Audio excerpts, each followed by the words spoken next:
Thank you. Thank you so much. Thank you very much. Thank you. Thank you so much.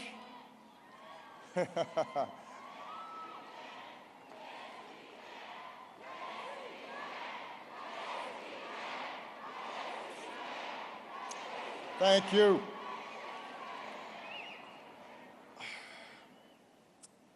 To Mama Gracia, Michelle, members of the Mandela family, Michelle family, to President Ramaphosa, who you can see is inspiring new hope in this great country.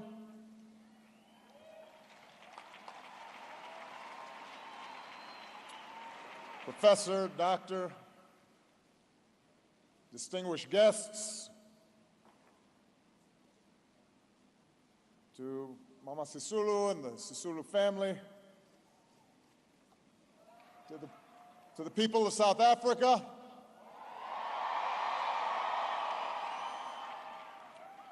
it is a singular honor for me to be here with all of you as we gather to celebrate the birth and life of one of history's true giants. Let me begin by a correction and a few confessions. The correction is that I am a very good dancer.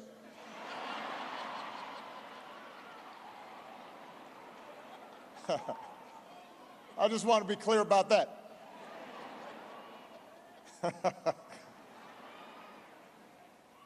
Michelle is a little better. The confessions. Number one, I was not exactly invited to be here. I was ordered in a very nice way to be here by Gracia Michelle.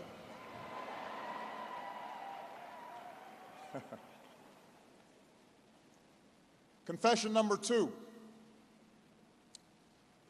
I forgot my geography and the fact that right now it's winter in South Africa. I didn't bring a coat, and this morning I had to send somebody out to the mall because I am wearing long johns.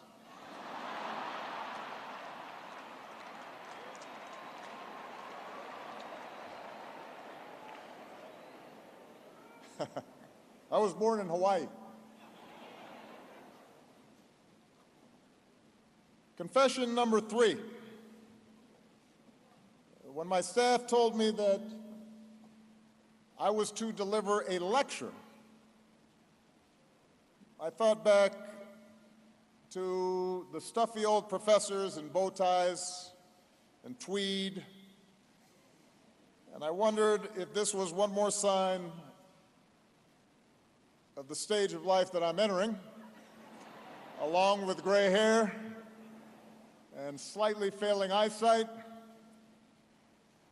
I thought about the fact that my daughters think anything I tell them is a lecture.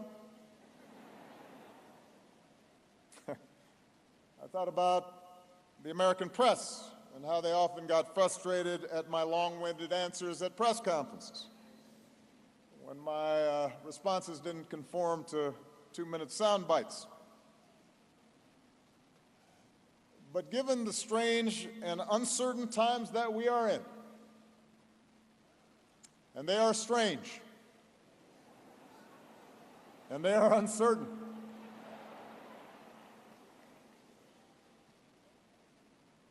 with each day's news cycles bringing more head-spinning and disturbing headlines,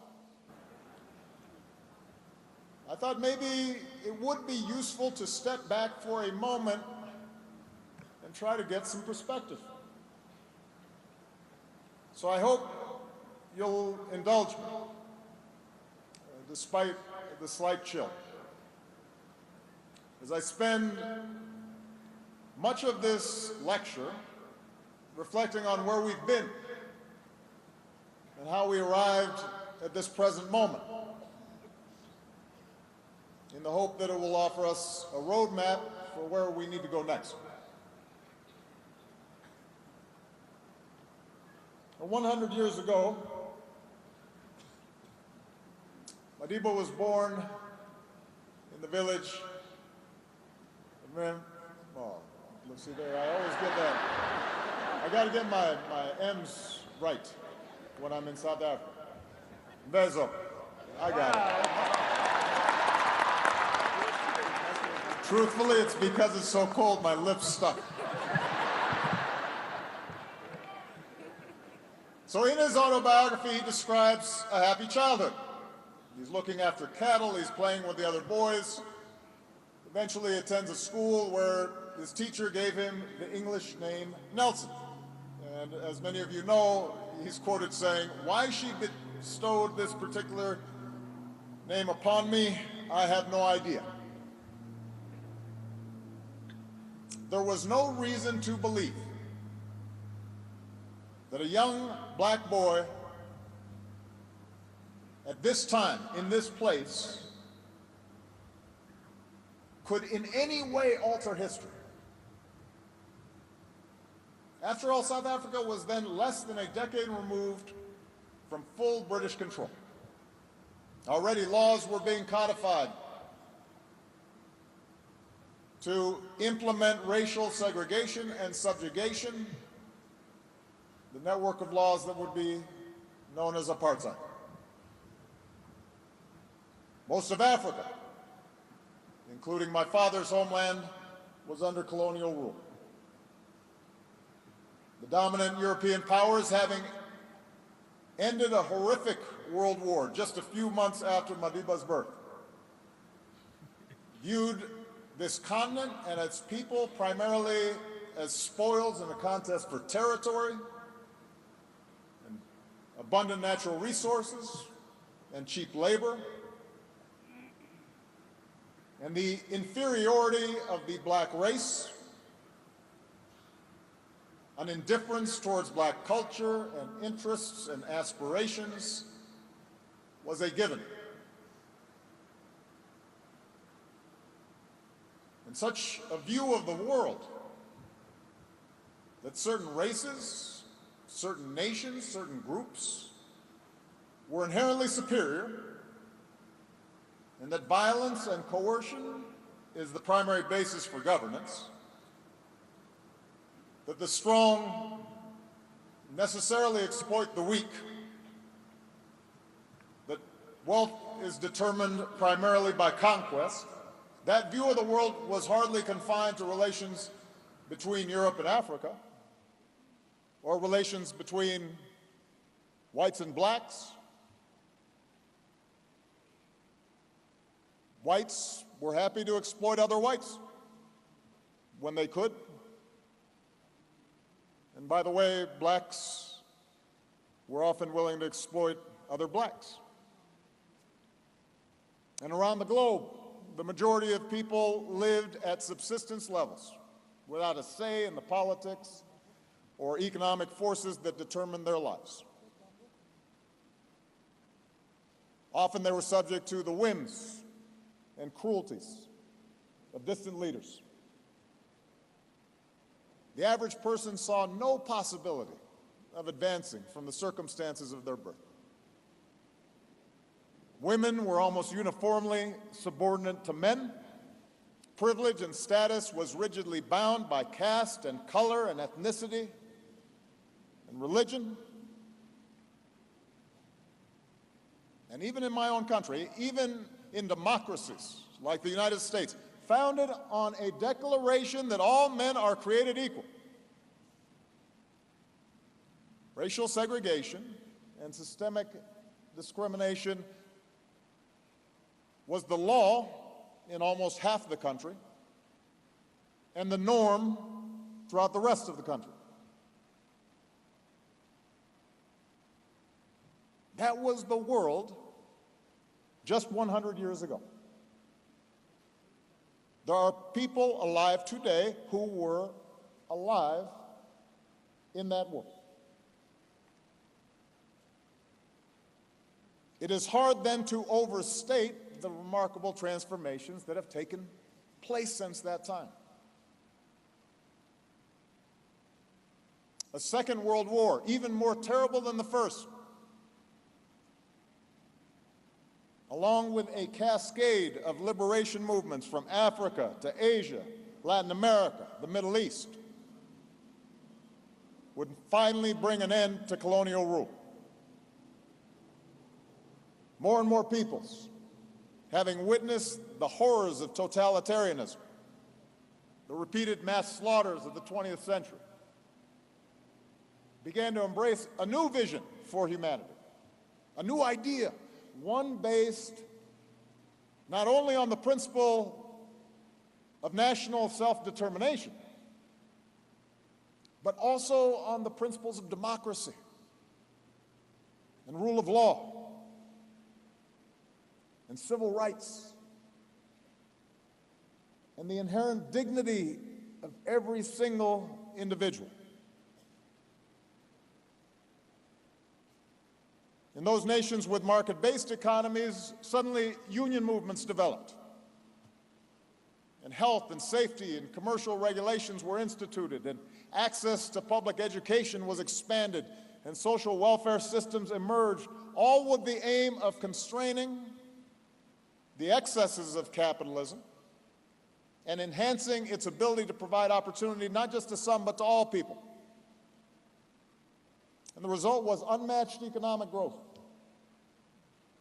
and a growth of a middle class. And in my own country, the moral force of the civil rights movement not only overthrew Jim Crow laws, but it opened up the floodgates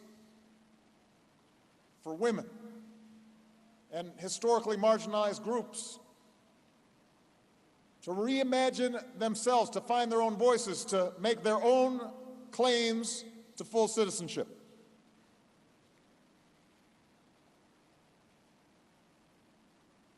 It was in service of this long walk towards freedom and justice and equal opportunity that Nelson Mandela devoted his life. At the outset, his struggle was particular to this place, to his homeland. A fight to end apartheid, a fight to ensure lasting political and social and economic equality for its disenfranchised non-white citizens. But through his sacrifice and unwavering leadership, and perhaps most of all, through his moral example, Mandela and the movement he led would come to signify something larger. He came to embody the universal aspirations of dispossessed people all around the world, their hopes for a better life, the possibility of a moral transformation in the conduct of human affairs.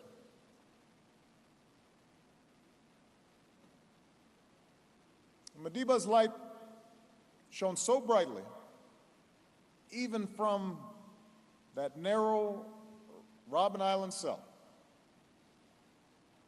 that in the late 70s, he could inspire a young college student on the other side of the world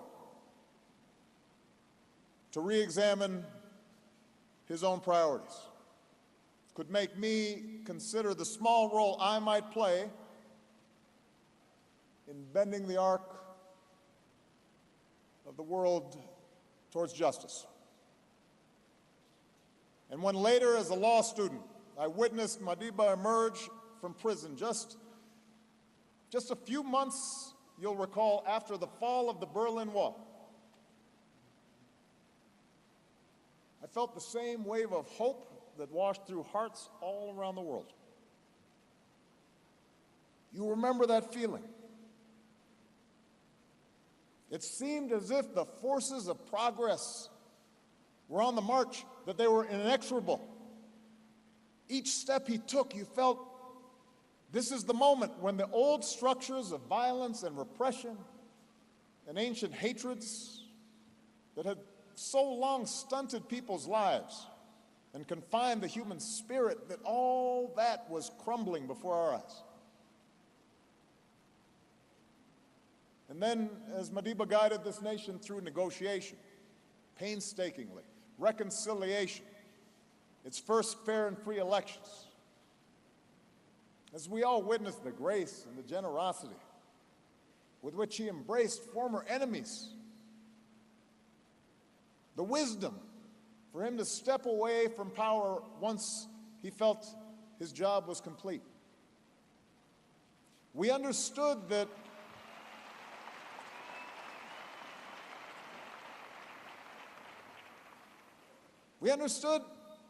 it was not just the subjugated, the oppressed who were being freed from the shackles of the past. The subjugator was being offered a gift, being given a chance to see in a new way, being given a chance to participate in the work of building a better world.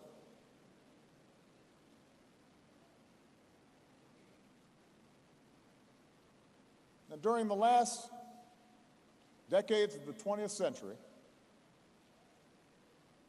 the progressive democratic vision that Nelson Mandela represented in many ways set the terms of the international political debate. It doesn't mean that vision was always victorious, but it set the terms, the parameters. It guided how we thought about the meaning of progress.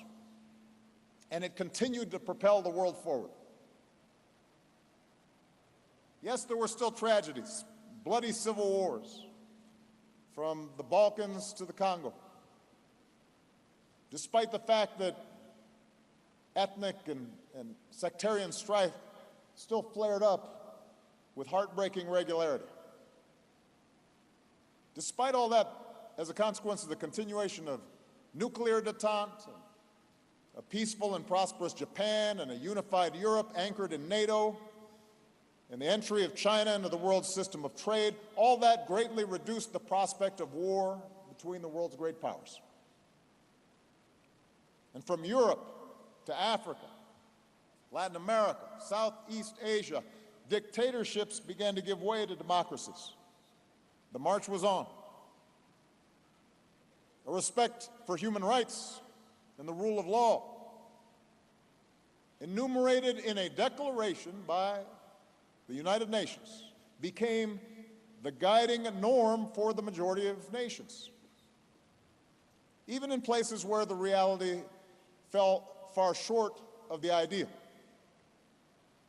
Even when those human rights were violated, those who violated human rights were on the defensive.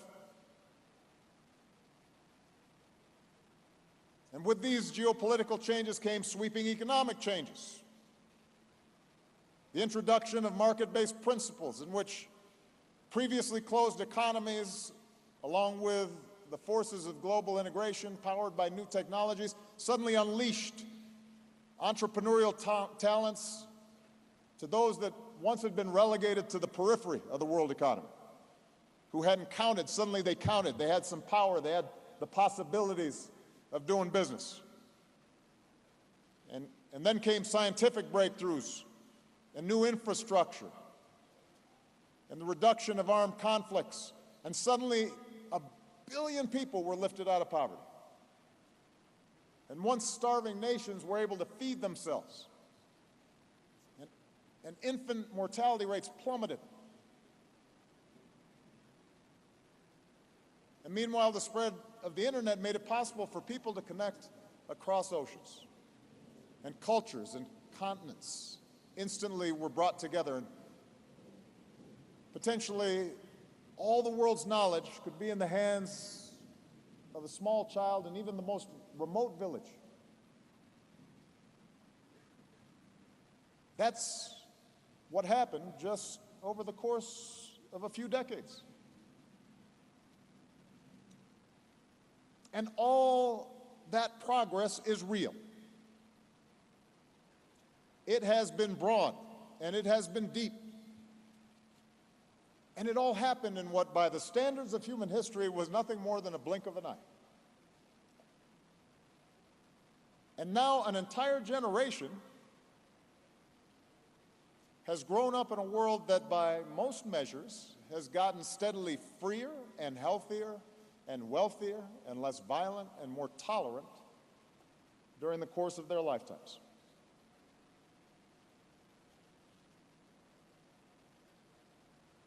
It should make us hopeful. But if we cannot deny the very real strides that our world has made since that moment when Madiba took those steps out of confinement, we also have to recognize all the ways that the international order has fallen short of its promise.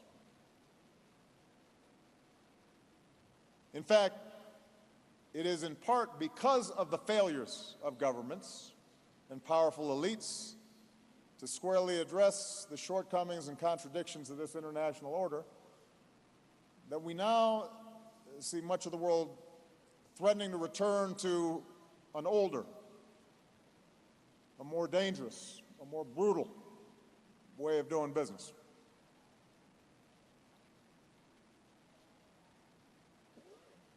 So we have to start by admitting that whatever laws may have existed on the books, whatever wonderful pronouncements existed in constitutions, whatever nice words were spoken during these last several decades at international conferences or in the halls of the United Nations, the previous structures of privilege and power and injustice and exploitation never completely went away. They were never fully dislodged.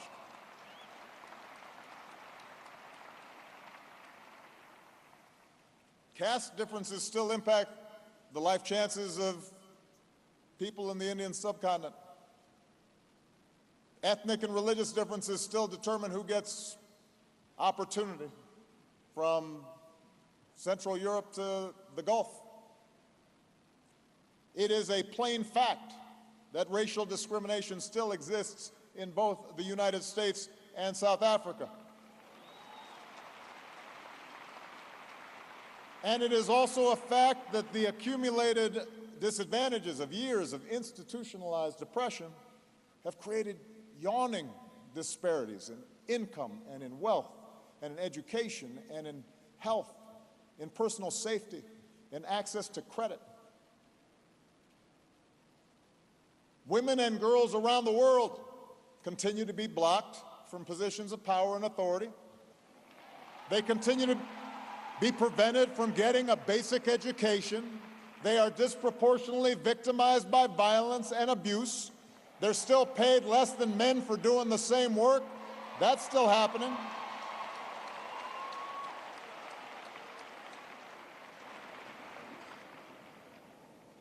Economic opportunity, for all the magnificence of the global economy, all the shining skyscrapers that have transformed the landscape around the world, entire neighborhoods, entire cities, entire regions, entire nations have been bypassed.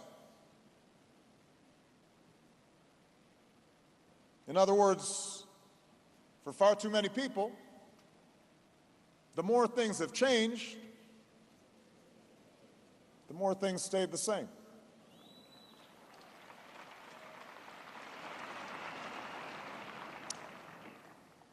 And while globalization and technology have opened up new opportunities, have driven remarkable economic growth in previously struggling parts of the world, globalization has also upended the agricultural and manufacturing sectors in many countries, has also greatly reduced the demand for certain workers, has helped weaken unions and laborers' bargaining power. It's made it easier for capital to avoid tax laws and the regulations of nation states. can just move billions, trillions of dollars with a tap of a computer key.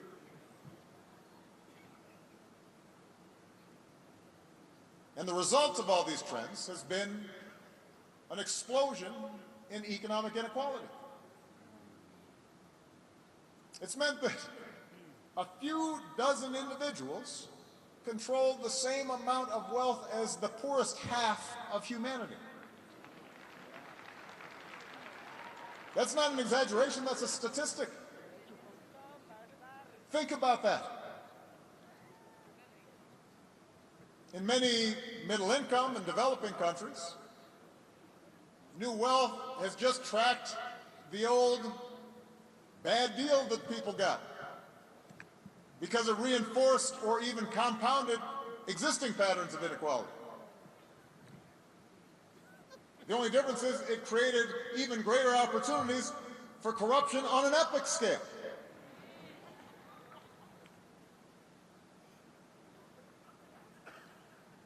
And for once solidly middle-class families in advanced economies like the United States,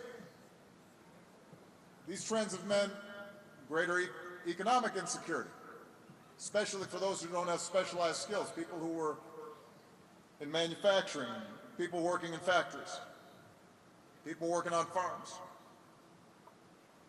In every country, just about, the disproportionate economic clout of those at the top has provided these individuals with wildly disproportionate influence on their country's political life and on its media, on what policies are pursued and whose interests end up being ignored.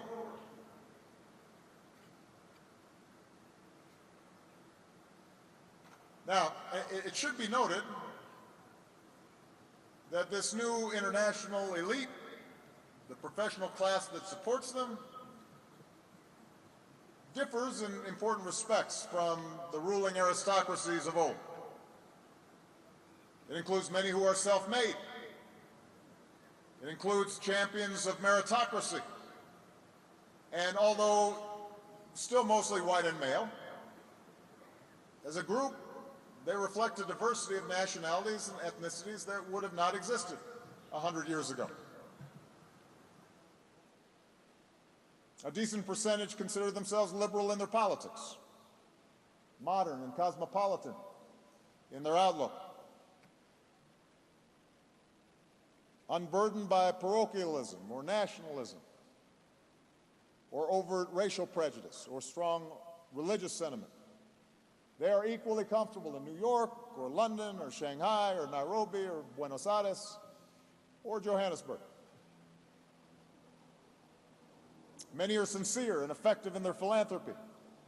Some of them count Nelson Mandela among their heroes. Some even supported Barack Obama for the presidency of the United States. And by virtue of my status as a former head of state, some of them consider me as an honorary member of the club.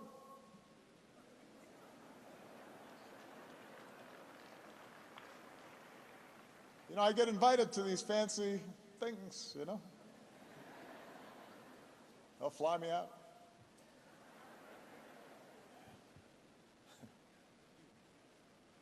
But what's nevertheless true is that in their business dealings, many titans of industry and finance are increasingly detached from any single locale or nation state. They live lives more and more insulated from the struggles of ordinary people in their countries of origin. And their decisions to shut down a manufacturing plant or to try to minimize their tax bill by shifting profits to a tax haven with the help of high-priced accountants or lawyers, or their decision to take advantage of lower-cost immigrant labor, or their decision to pay a bribe, are often done without malice. It's just a rational response they consider to the demands of their balance sheets and their shareholders and competitive pressures.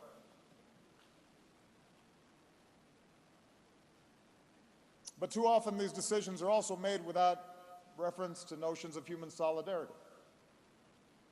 or a ground-level understanding of the consequences that will be felt by particular people in particular communities by the decisions that they're made. And from their boardrooms or retreats, global decision makers don't get a chance to see sometimes the pain in the faces of laid-off workers. Their kids don't suffer when cuts in public education and health care result as a consequence of a reduced tax base because of tax avoidance. They can't hear the resentment of an older tradesman when he complains that a newcomer doesn't speak his language on a job site when he once worked. They're less subject to the discomfort and the displacement that some of their countrymen may feel as globalization scrambles not only existing economic arrangements, but traditional social and religious mores. Which is why, at the end of the 20th century,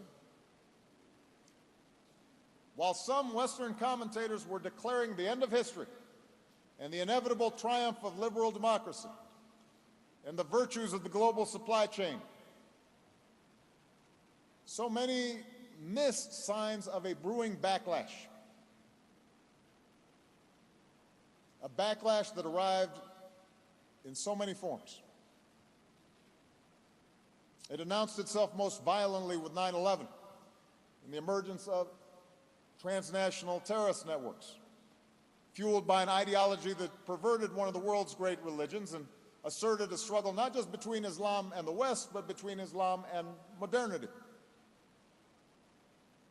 And an ill-advised U.S. invasion of Iraq didn't help, accelerating a sectarian conflict.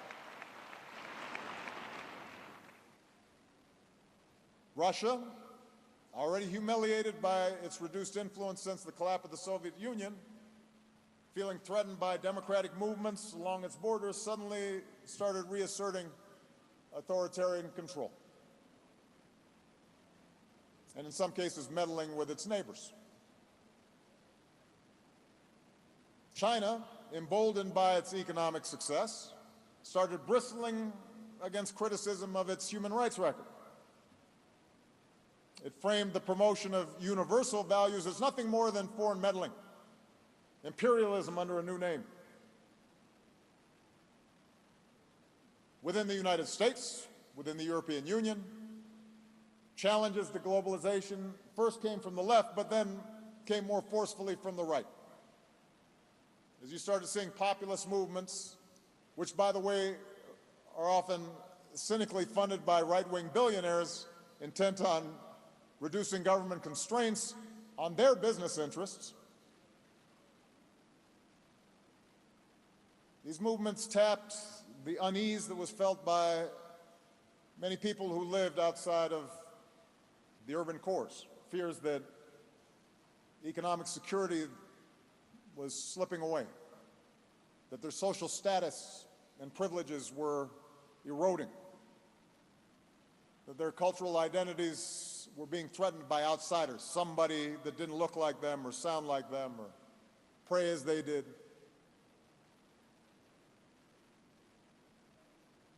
And perhaps more than anything else, the devastating impact of the 2008 financial crisis, in which the reckless behavior of financial elites resulted in years of hardship for ordinary people all around the world, made all the previous assurances of experts ring hollow. All those assurances that somehow financial regulators knew what they were doing, that somebody was minding the store, that global economic integration was an unadulterated good.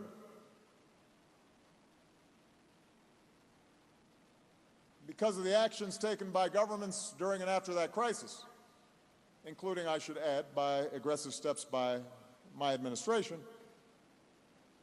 the global economy has now returned to healthy growth. But the credibility of the international system, the faith in experts in places like Washington or Brussels, all that had taken a blow.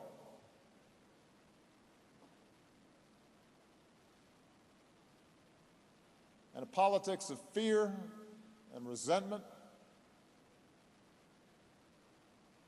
and retrenchment began to appear. And that kind of politics is now on the move. It's on a move at a pace that would have seemed unimaginable just a few years ago. I am not being alarmist, I am simply stating the facts. Look around. Strongman politics are ascendant suddenly, whereby elections and some pretense of democracy are maintained, the form of it, but those in power seek to undermine every institution or norm that gives democracy meaning.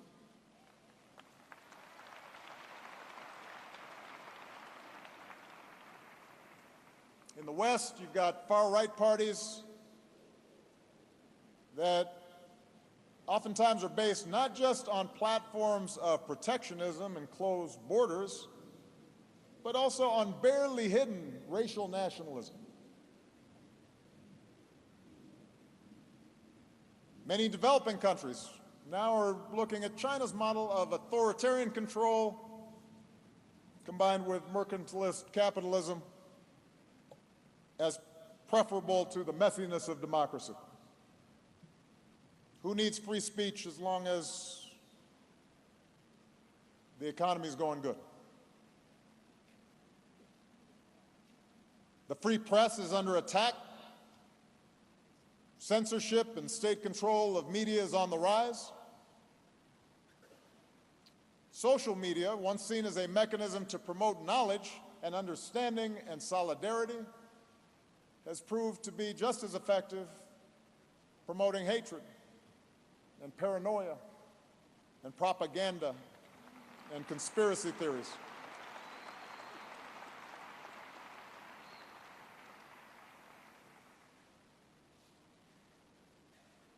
So, on Madiba's 100th birthday, we now stand at a crossroads. A moment in time at which two very different visions of humanity's future compete for the hearts and the minds of citizens around the world. Two different stories, two different narratives about who we are and who we should be.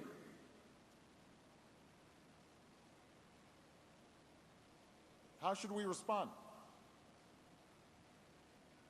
Should we see that wave of hope that we felt with Madiba's release from prison, from the Berlin Wall coming down? Should we see that hope that we had as naive and misguided? Should we understand the last 25 years of global integration as nothing more than a detour from the previous inevitable cycle of history where might makes right in politics is a hostile competition between tribes and races and religions, and nations compete in a zero-sum game, constantly teetering on the edge of conflict until full-blown war breaks out? Is that what we think?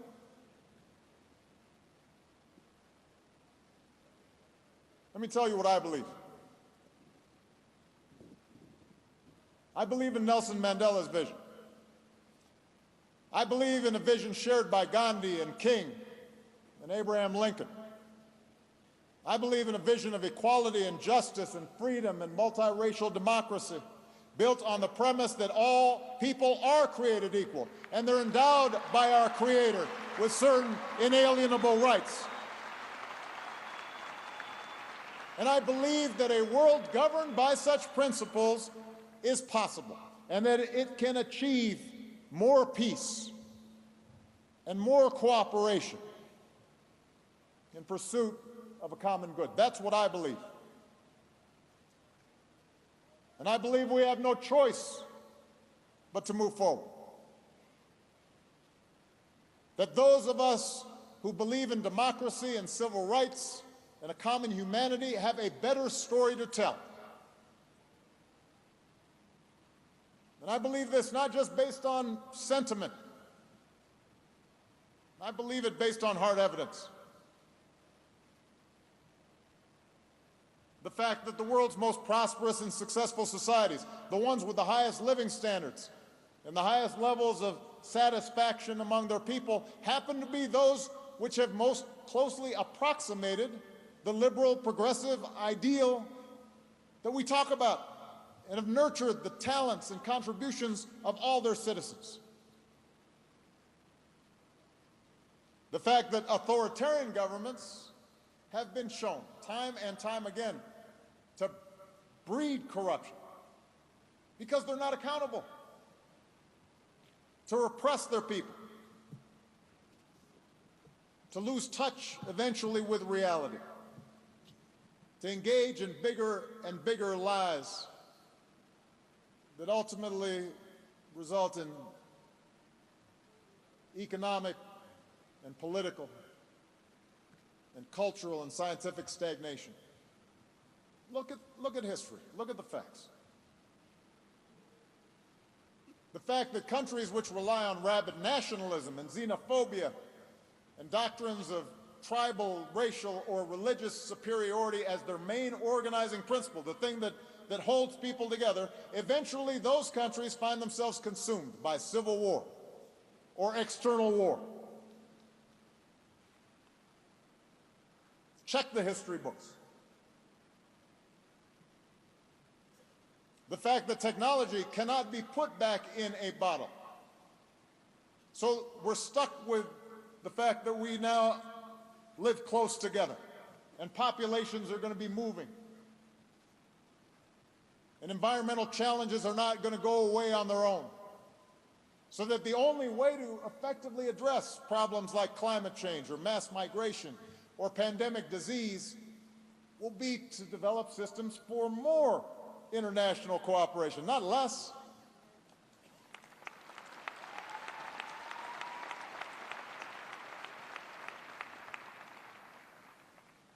We have a better story to tell. But to say that our vision for the future is better is not to say that it will inevitably win. Because history also shows the power of fear. History shows the lasting hold of greed and the desire to dominate others in the minds of men, especially men. History shows how easily people can be convinced to turn on those who look different or worship God in a different way. So if we're truly to continue Madiba's long walk towards freedom, we're going to have to work harder, and we're going to have to be smarter. We're going to have to learn from the mistakes of the recent past. And so, in the brief time remaining, let me just suggest a few guideposts for the road ahead. Guideposts that draw from Madiba's work, his words, the lessons of his life. First, Madiba shows those of us who believe in freedom and democracy, we are going to have to fight harder to reduce inequality and promote lasting economic opportunity for all people. Now, I don't believe in economic determinism. Human beings don't live on bread alone. But they need bread. And history shows that societies which tolerate vast differences in wealth feed resentments and reduce solidarity and actually grow more slowly. And that once people achieve more than mere subsistence, then they're measuring their well-being by how they compare to their neighbors and whether their children can expect to live a better life. And when economic power is concentrated in the hands of the few, history also shows that political power is sure to follow, and that dynamic eats away at democracy. Sometimes it may be straight-out corruption, but sometimes it may not involve the exchange of money. It's just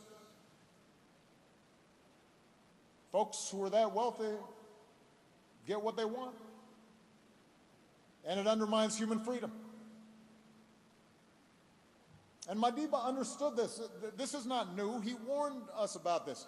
He said, where globalization means, as it so often does, that the rich and the powerful now have new means to further enrich and empower themselves at the cost of the poor and the weaker, then we have a responsibility to protest in the name of universal freedom. That's what he said.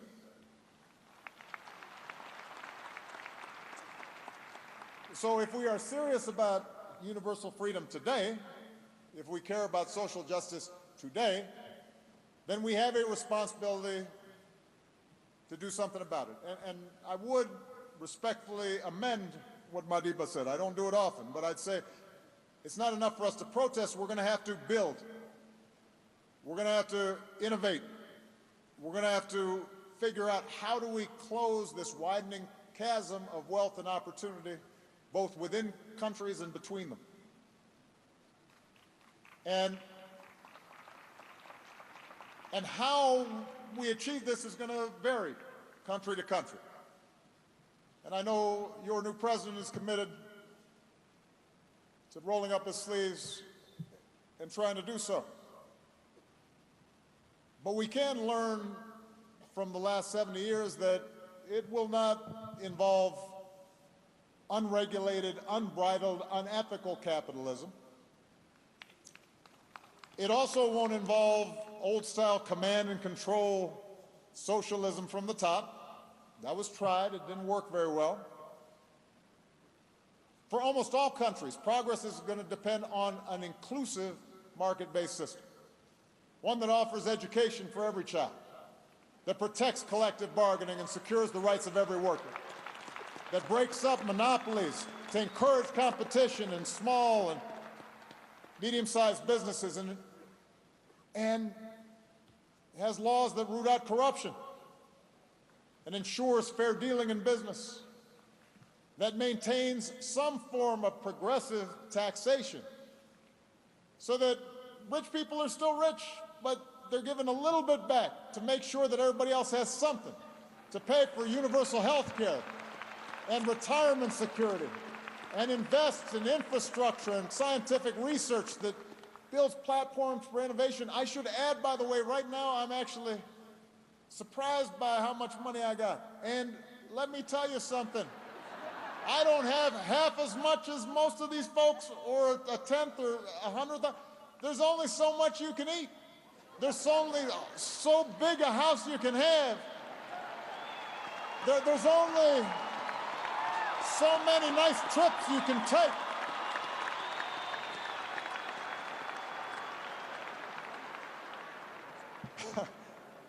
I mean, it's enough.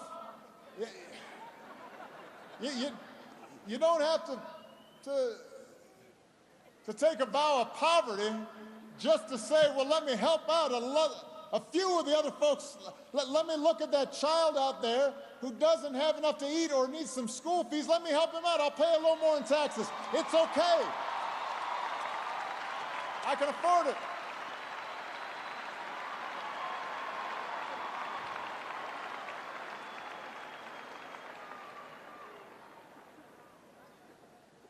I mean, it shows a poverty of ambition to just want to take more and more and more. Instead of saying, well, I've got so much, who can I help? How can I give more and more and more? That's ambition. That's impact. That's influence. What an amazing gift to be able to help people, not just yourself. Where was I? I ad-libbed.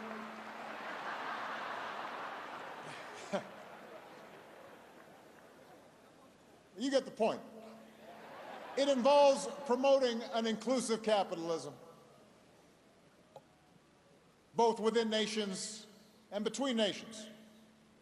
And as we pursue, for example, sustainable development goals, we have to get past the charity mindset.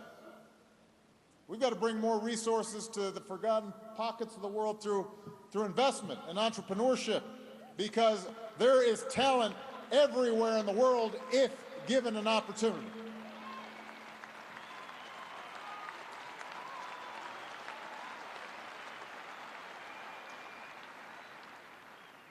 When it comes to the international system of commerce and trade, it's legitimate for poorer countries to continue to seek access to wealthier markets. And by the way, wealthier markets, that's not the big problem that you're having. That a small African country is sending you tea and flowers. That's not your biggest economic challenge. It's also proper for advanced economies like the United States to insist on reciprocity from nations like China that are no longer solely poor countries, to make sure that they're providing access to their markets and that they stop taking intellectual property and hacking our servers. But even as there are discussions to be had around trade and commerce, it's important to recognize this reality.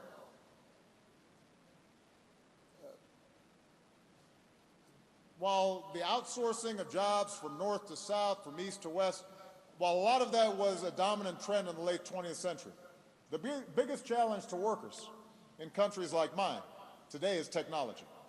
And the biggest challenge for your new president, when we think about how we're going to employ more people here, is going to be also technology, because artificial intelligence is here and it is accelerating. And you're going to have driverless cars, and you're going to have more and more automated services. And that's going to make the job of giving everybody work that is meaningful tougher. And we're going to have to be more imaginative. And the pace of change is going to require us to do more fundamental reimagining of our social and political arrangements to protect the economic security and the dignity that comes with a job. It's not just money that a job provides. It provides dignity and structure and a sense of place and a sense of purpose. And so we're going to have to consider new ways of thinking about these problems, like a universal income, review of our work week, how we retrain our young people, how we make everybody an entrepreneur at some level. But we're going to have to worry about economics if we want to get democracy back on track. Second, Mandela teaches us that some principles really are universal. And the most important one is the principle that we are bound together by a common humanity and that each individual has inherent dignity and worth. Now, it's surprising that we have to affirm this truth today.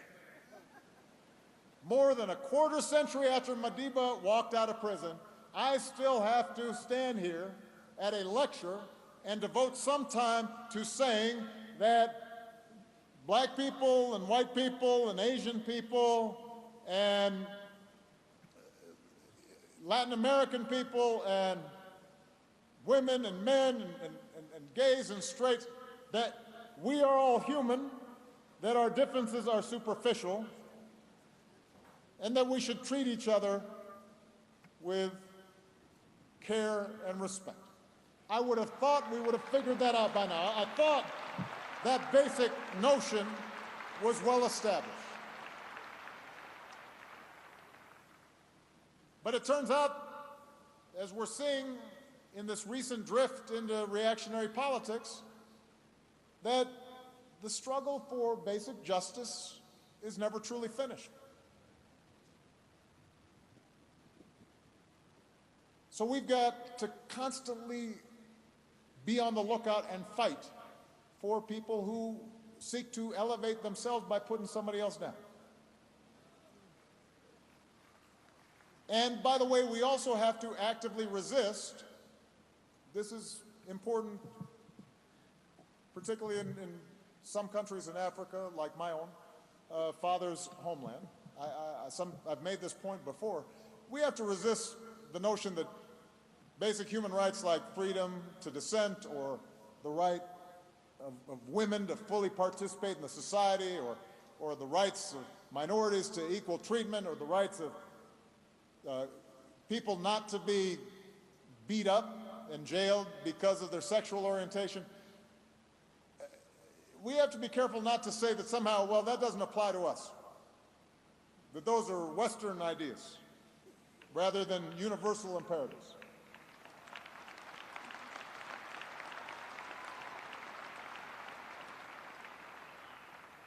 Again, Madiba, he anticipated things. He knew what he was talking about. In 1964, before he received the sentence that condemned him to die in prison, he explained from the dock that the Magna Carta, the Petition of Rights, the Bill of Rights are documents which are held in veneration by Democrats throughout the world. In other words, he didn't say, well, those folks weren't written by South Africans, so I guess I can't claim them. No, he said that's part of my inheritance. That's part of the human inheritance. That applies here in this country, to me and to you. And that's part of what gave him the moral authority that the apartheid regime could never claim, because he was more familiar with their best values than they were. He had read their documents more carefully than they had. And he went on to say political division based on color is entirely artificial. And when it disappears, so will the domination of one color group by another. That's Nelson Mandela speaking in 1964 when I was 3 years old.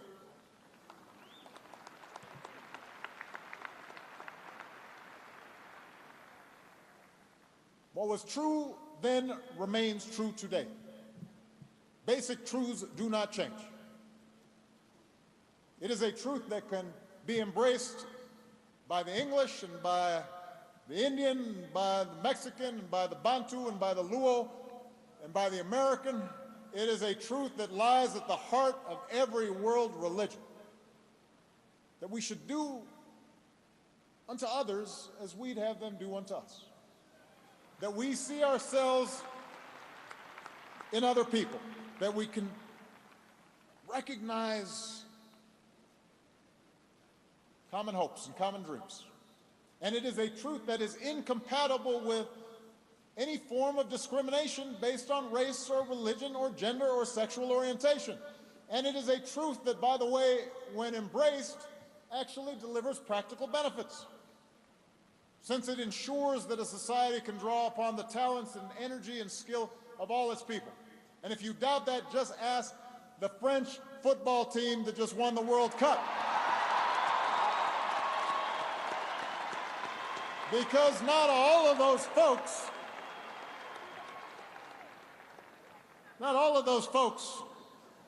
look like Gauls to me, but they're French. They're French.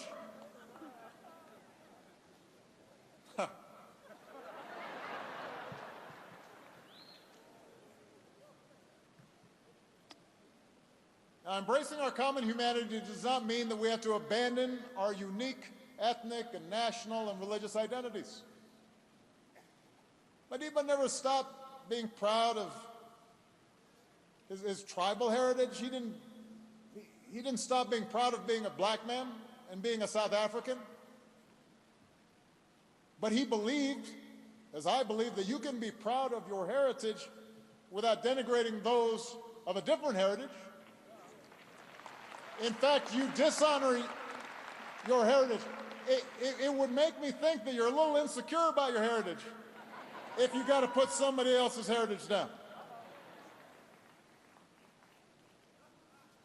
Yeah, that's right.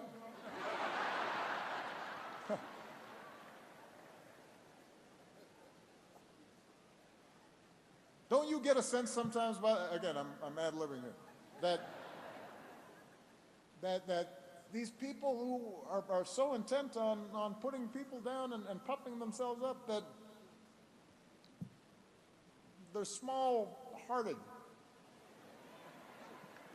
that there's something they're just afraid of. Madiba knew that we cannot claim justice for ourselves when it's only reserved for some. Madiba understood that we can't say we've got a just society simply because we replace the color of the person on top of an unjust system. So the person looks like us, even though they're doing the same stuff, and somehow now we've got justice. That doesn't work. It's not justice if now you're on top, so I'm going to do the same thing that those folks were doing to me. Now I'm going to do it to you. That's not justice. I detest racialism, he said, whether it comes from a black man or a white man.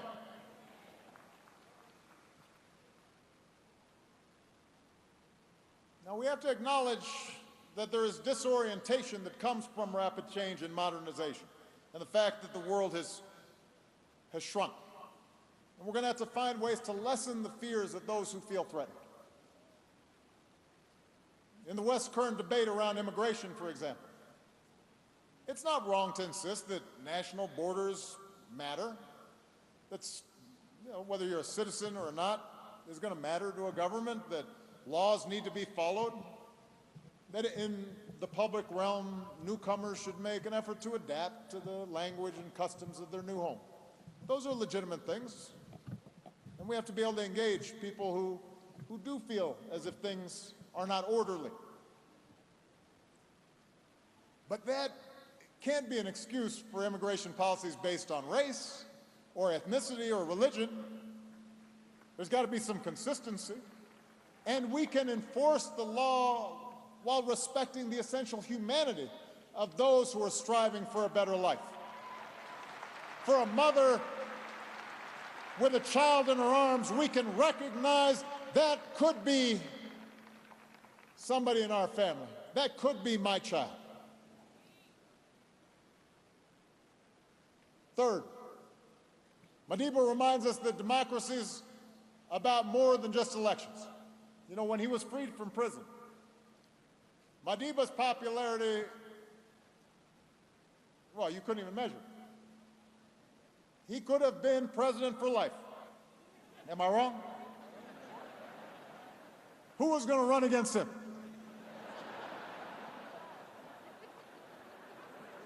I mean, Ramaphosa was popular, but come on. Plus, he was he was too young. Had he chose, Madiba could have governed by executive fiat, unconstrained by checks and balances. But instead, he helped guide South Africa through the drafting of a new constitution, drawing from all the institutional practices and democratic ideals that had proven to be most sturdy, mindful of the fact that no single individual possesses a monopoly on wisdom. No individual, not Mandela, not Obama, are entirely immune to the corrupting influences of absolute power if you can do whatever you want. And everyone's too afraid to tell you when you're making a mistake. No one's immune from the dangers of that. Mandela understood this. He said democracy is based on the majority principle. This is especially true in a country such as ours, where the vast majority have been systematically denied their rights. At the same time, democracy also requires the rights of political and other minorities be safeguarded.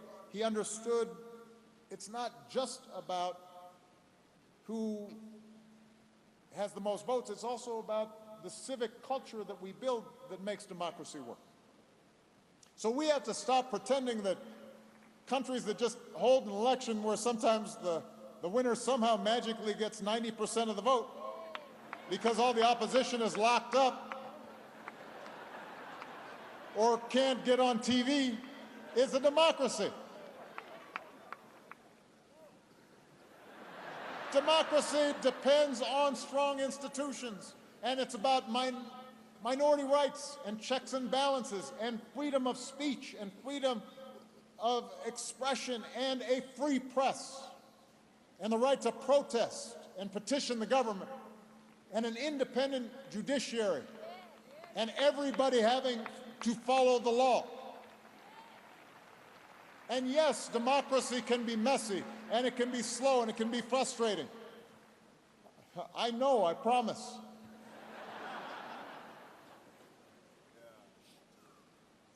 But the efficiency that's offered by an autocrat, that's a false promise. Don't take that one, because it leads invariably to more consolidation of wealth at the top and power at the top.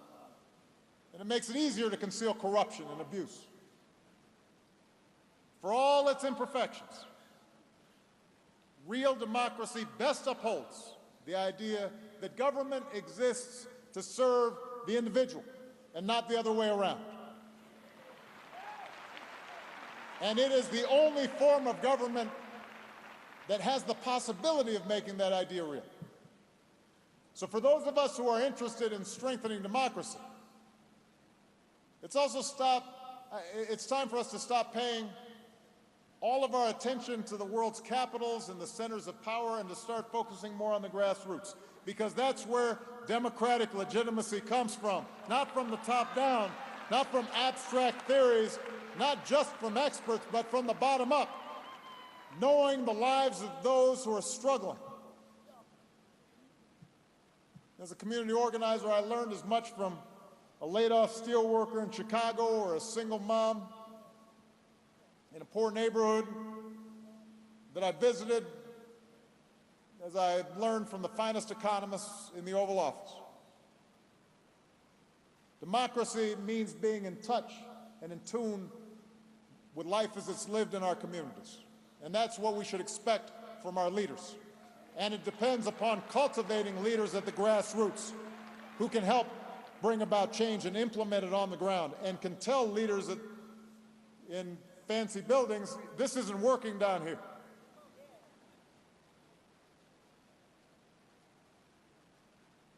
And to make democracy work, Madiba shows us that we also have to keep teaching our children and ourselves, and this is really hard, to engage with people not only who look different, but who hold different views. This is hard.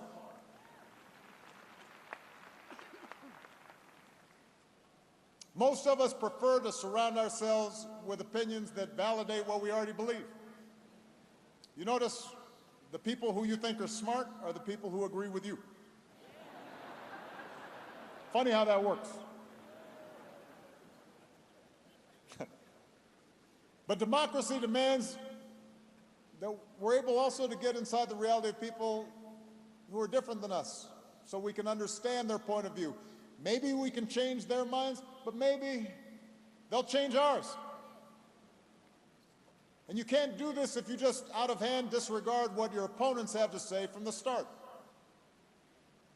And you can't do it if you insist that those who aren't like you, because they're white or because they're male, that somehow there's no way they can understand what I'm feeling, that somehow they lack standing to speak on certain matters.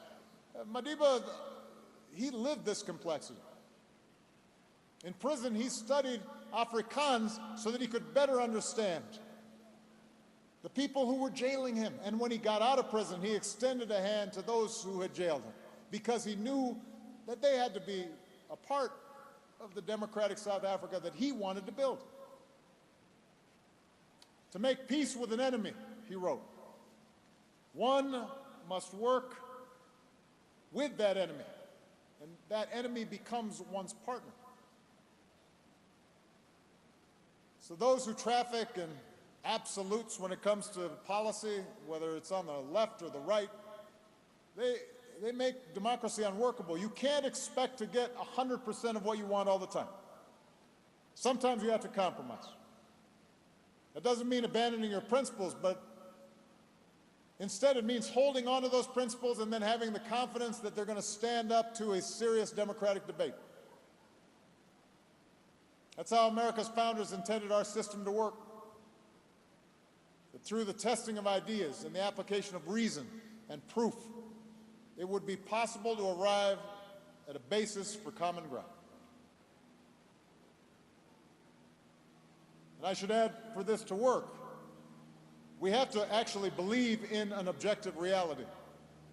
This is another one of these things that I didn't think I had to lecture about. You have to believe in facts. Without facts, there's no basis for cooperation. If I say this is a podium and you say this is an elephant, it's going to be hard for us to cooperate. I can find common ground for those who oppose the Paris Accords. Because, for example, they might say, well, it's not going to work. You can't get everybody to cooperate. Or they might say, it's more important for us to provide cheap energy for the poor, even if it means in the short term that there's more pollution. At least I can have a debate with them about that. And I can show them why I think clean energy is the better path, especially for poor countries, that you can leapfrog old technologies. I can't find common ground if somebody says climate change is just not happening, when almost all the world's scientists tell us it is. I don't know where to start talking to you about this. If you start saying it's an elaborate hoax, I don't know what to... Where do we start?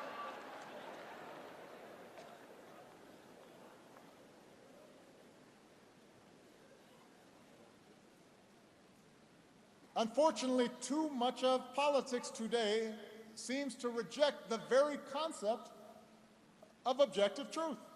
People just make stuff up. They just make stuff up. We see it in the growth of state-sponsored propaganda. We see it in internet-driven fabrications.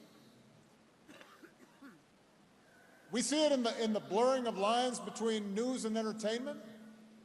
We see the utter loss of shame among political leaders where they're caught in a lie and they just double down and they lie some more.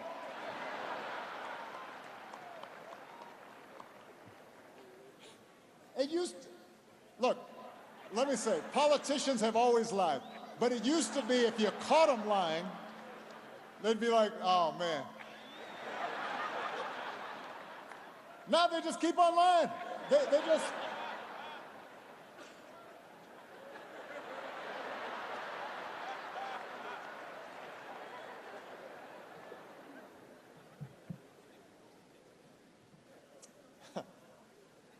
I mean, this is, by the way, this is what I think Mama Gracia was talking about in terms of maybe some sense of humility that Madiba felt. Like, sometimes just basic stuff. Me just not completely lying to people, I think is pretty basic. I don't think myself a great leader just because I don't just completely make stuff up.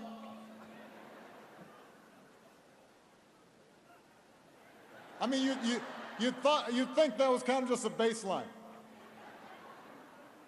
Anyway, we see it in the promotion of anti-intellectualism and the rejection of science from leaders who find critical thinking and analysis and data somehow politically inconvenient.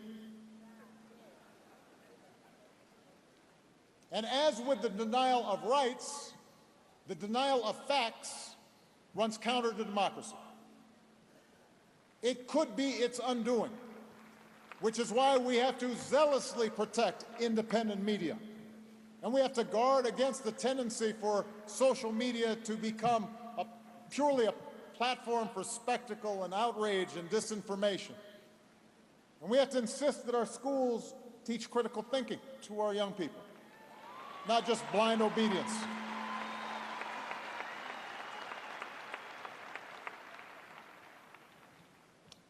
which I'm sure you are thankful for, leads me to my final point.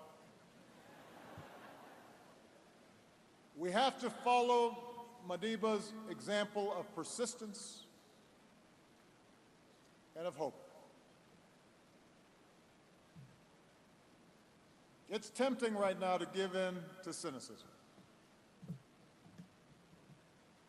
to believe that recent shifts in global politics are too powerful to push back, that the pendulum has swung permanently. And just as people spoke about the triumph of democracy in the 90s, now you're hearing people talk about the end of democracy and the triumph of tribalism and the strong man. We have to resist that cynicism because we've been through darker times.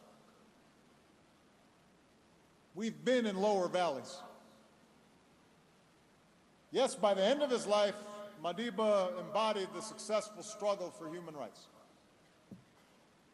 But that journey was not easy.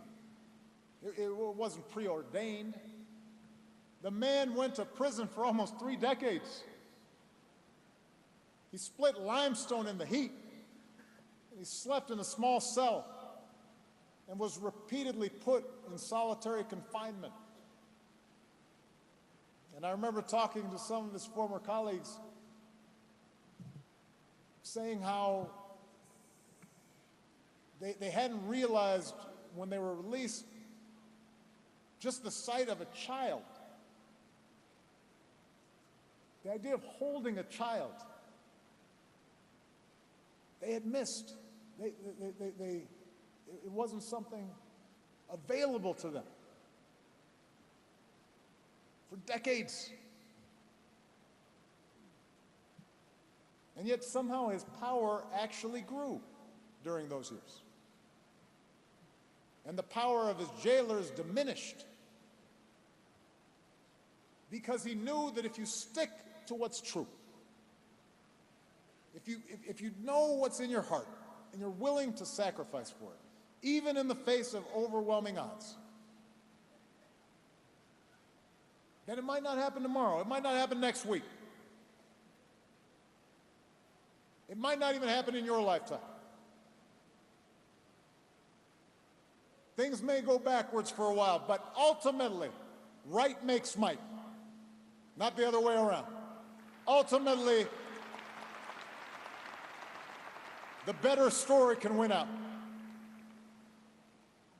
And as strong as Madiba's spirit may have been, he would not have sustained that hope had he been alone in the struggle. Part of what buoyed him up was he knew that each year the ranks of freedom fighters were replenishing. Young men and women here in South Africa, in the ANC and beyond, but also black and white and Indian, from across the countryside, across the continent, around the world, who in those most difficult days would keep working on behalf of his vision. And that's what we need right now. We don't just need one leader. We don't just need one inspiration. What we badly need right now is that collective spirit. And I know that those young people, those hope carriers, are gathering around the world. Because history shows that whenever progress is threatened and the things we care about most are in question, we should heed the words of Robert Kennedy, who spoke here in South Africa. He said, "Our answer is the world's hope. It is to rely on youth. It's to rely on the spirit of the young." So young people who are in the audience, who are listening,